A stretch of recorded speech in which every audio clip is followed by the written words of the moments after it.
sparring. That's what we need. We're sparring. Warm up. Some I know 8-year-olds. I got the 8-year-olds in there.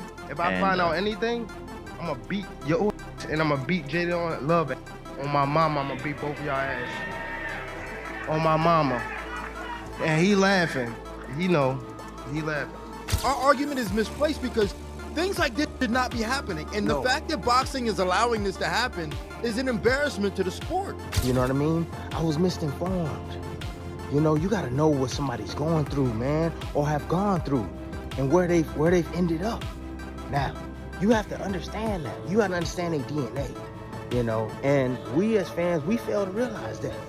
We as commentators and fanboys and all that, like, we all don't. Gervonta Tank Davis reacted with anger to news that Jake Paul was sparring with Shakur Stevenson ahead of their upcoming fight. Tank dismissed the move, saying Paul can train however he wants, but it won't matter once they meet in the ring. He promised to display his true power on fight night and punish Paul, insisting that no amount of sparring or preparation will change the outcome when the two finally square off. Don't worry about it. I don't gotta say it up here. Let anything happen, and I'ma show you and him. Matt.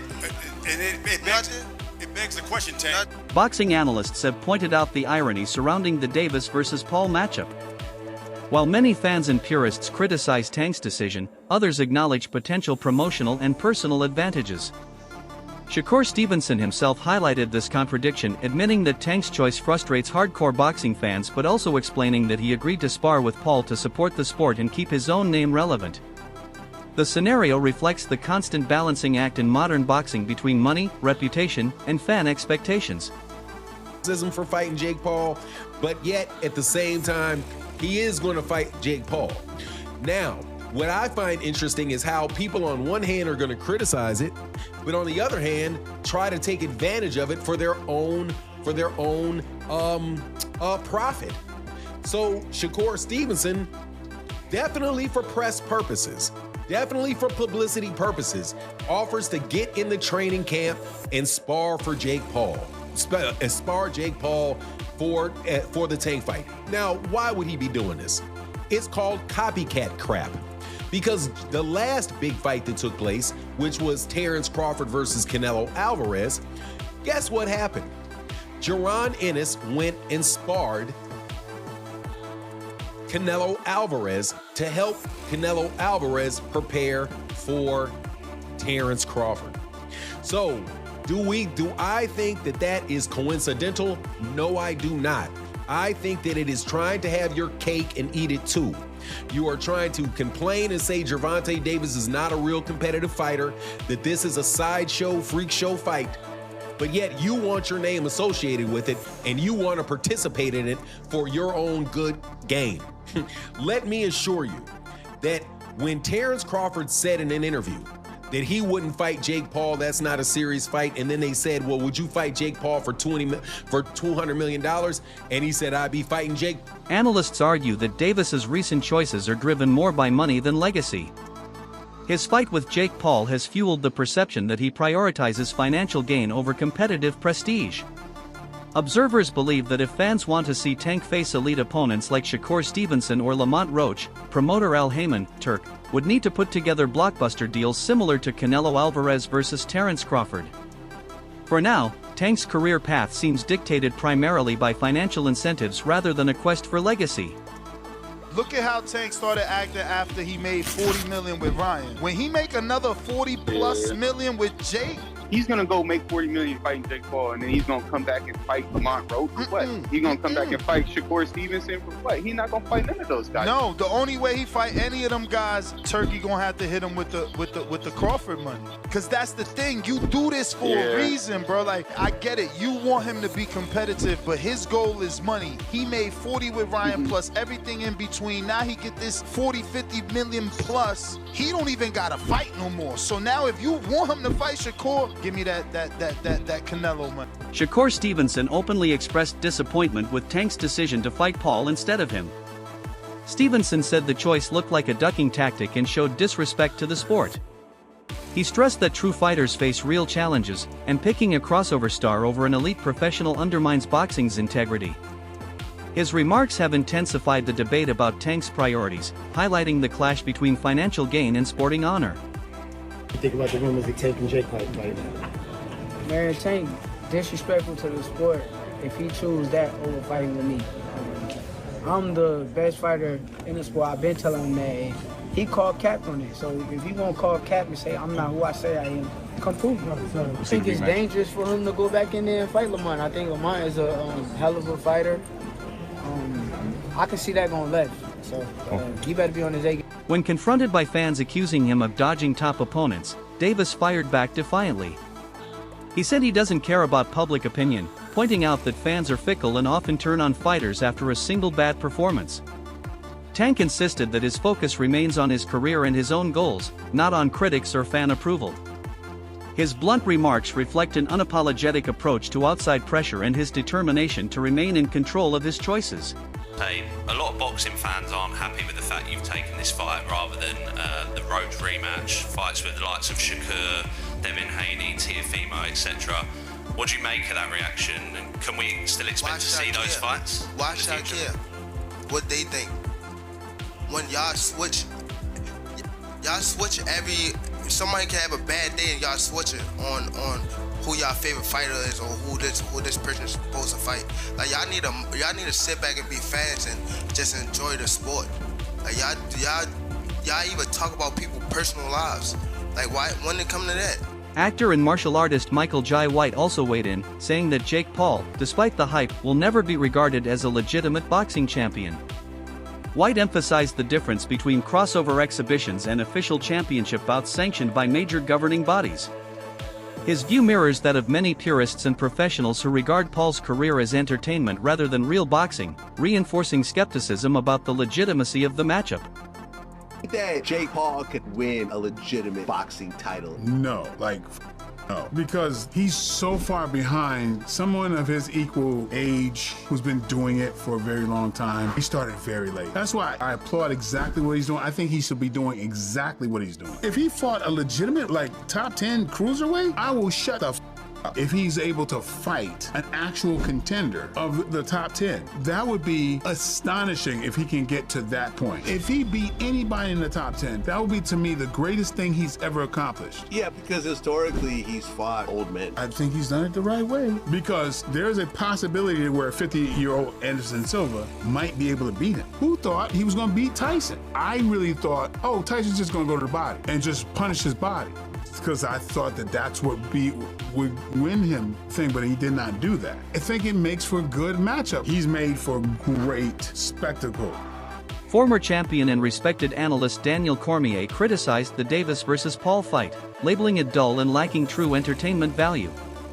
Cormier argued that Tank doesn't fight out of financial necessity, and therefore should be seeking more meaningful competition. He claimed this matchup falls below the expectations of a fighter at Davis's level. By framing it as boring, Cormier questioned both the purpose and the appeal of the bout, suggesting it's more about sparking online buzz than upholding boxing standards. I thought it was 190. Dean, that's bad. Because you know what that tells me? That tells me that even he recognizes that he's too big for him. Yes. He recognizes that he's too big for him. I'm wondering how this even came about. It can't be that Gervonta Davis needs money. That can't be the reason why he's been a world champion so recently. How can he be broke? That's what I'm saying. Is he doing this for money? And then why and how is even Jake Paul doing this when no one respects it? I can't think of anybody that respects this. But Jake Paul has been able to carve out and make his own lane in boxing, and I've never seen anything like it, bro. He literally, we don't know what weight class he fights in any situation. We just don't know. He kind of makes his own rules. He makes his own rules. And it seems like people are playing by those rules. I remember a couple weeks ago, the WBC and Jose Sulaiman was very upset that he wasn't going to be able to put the belt on the winner at Canelo versus Crawford. That's the thing that's happened since the beginning of the time. Those guys are very powerful in boxing. But with Zuffa boxing, it was almost like that power was getting stripped away. They were very disappointed. But how can you take those sanctioning organizations seriously when they are sanctioning this? That's my point. That's my point. That's why I think that this whole thing that we have, this boxing and this MMA argument and Zuffa getting into boxing, our argument is misplaced because things like this should not be happening. And the fact that boxing is allowing this to happen is an embarrassment to the sport. Yeah, I don't understand why. I talked about this before. Like, I didn't know why they were fighting because, I mean, Gervonta Davis's last fight was at 136 pounds. Commentator Showbiz the Adult offered another angle, noting that while unconventional, the fight will almost certainly draw massive viewership due to public curiosity. Tank's recent comments about potentially retiring have fueled speculation about whether the event will even take place. Meanwhile, his ongoing social media clashes with Shakur Stevenson, particularly on X, have heightened the drama. Both fighters have traded sharp words, intensifying fan intrigue and blending spectacle with genuine rivalry. Do we think the fight is ridiculous between you and Jake Paul? Yes. Are we gonna watch it? Yeah. Do we like it? Maybe. Maybe. And let me tell you why it's maybe, why it's not no, why it's not yes. It's maybe because many of us, we just don't believe it. We just don't believe the fight is real. We know it's an exhibition, but we just don't believe that you two are going to try to take each other's heads off. Other than that, it's kind of interesting. You have a 5'5" lightweight versus a heavyweight Jake Paul, who's really not a boxer with an amateur background and all that shit, but he's been knocking people out. It's kind of interesting if we know y'all were trying to knock each other's head off. And we don't know that because Mike Tyson did knock out Roy Jones, Floyd Mayweather, Rock Logan Paul, and they kept him standing. That shit, we getting tired of that shit, right? We need confidence. Are you guys going to try to knock each other's heads off? Jake Paul, when you swing at Tank, are you going to try to hit him and knock that little man over the top rope into the damn fifth aisle? Are you going to try to hit him and make his ass evaporate?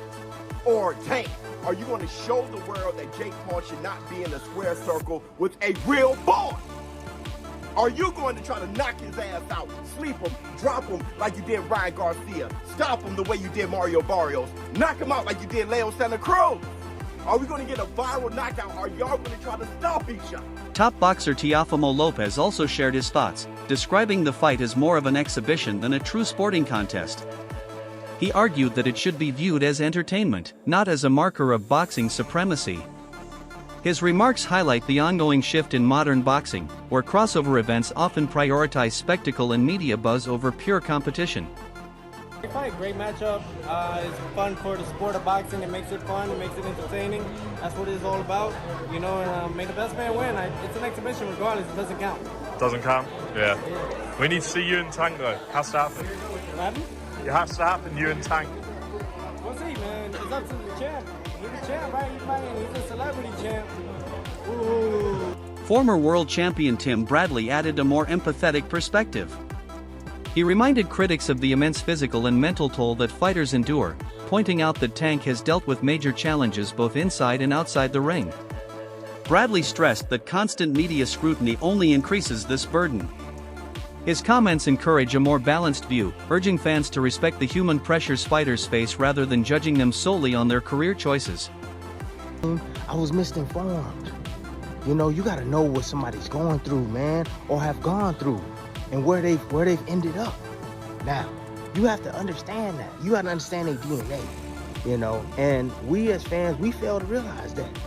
We as commentators and fanboys and all that, like, we all don't do that. We don't do our research. You know, you got to know about somebody's history.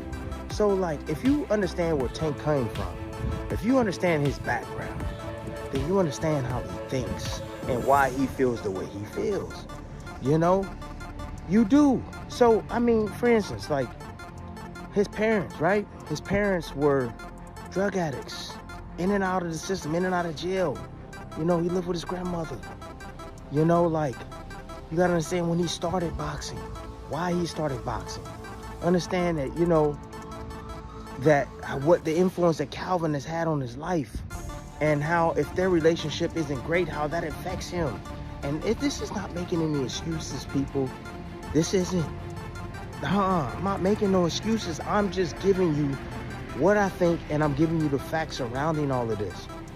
You know, I remember back in 2012, you know, I'm living right, I'm living civil, I'm taking care of my business. I feel like I'm doing everything right. Debate continues among analysts regarding what the Davis versus Paul fight means for boxing. While the matchup is undeniably lucrative and attention-grabbing, many argue it damages the sport's credibility. Paul's pattern of selecting big-name opponents with size or skill gaps generates intrigue but undermines traditional competition. The fight will attract massive media coverage, but purists worry it erodes the professionalism of the sport. Critics note that Paul's choice to face Tank, despite their size difference, fits his business strategy, creating curiosity, maximizing hype, and keeping his career focused on entertainment rather than legitimacy. Why are you not fighting guys your own fucking size? Look at this, John. This is embarrassing. And not to mention, Georgia already said, no, you can't have this fight here. So they moved it somewhere else. Dave, do you know where they moved the fight? Can you look it up? This is embarrassing. Look, he actually put his hands on his knees and he was still the same height, maybe a little bit taller than Gervonta Davis. I mean, I'm all in on Gervonta. I want Gervonta to win this fight. I want him to hit. I mean, I'm not saying he can knock him out, but I think if he hits him to the body a couple times, John, he may be able to catch him. A lazy jab or something, you know, he might be able to pop him to the body and get him good. I'm hoping. Jake Paul down with a body shot. Oh, man. Oh, geez. Could you imagine? I would it'd be great. That's a win right there. It'd be. During the official face-off, Tank appeared noticeably smaller than Jake Paul, a visual that some observers found embarrassing. Still, analysts cautioned against reading too much into appearances. They emphasized that Tank's superior speed, technical skill, and experience give him a decisive edge. His agility, precision, and mastery inside the ring could neutralize Paul's size advantage, proving that true boxing ability is measured in the fight itself, not in promotional standoffs. I think that the one thing that Jake Paul is really going to have to try to figure out in this fight is how do I catch this little son of a bitch? Because he's fast. And, you know, Gervonta, I would, you know, I'm not telling Gervonta Davis to, you know, cut down and weight like he normally does. Just get in shape. Whatever you weigh, you weigh. Don't try to add weight. There's not enough time for you to add good weight that's not going to make you tighter or anything like that. So just come in at your normal, walk around, good weight. You've been training hard. Whatever it is, because they've said 195 is the max. That concludes today's video. Stay tuned for more updates and coverage until next time.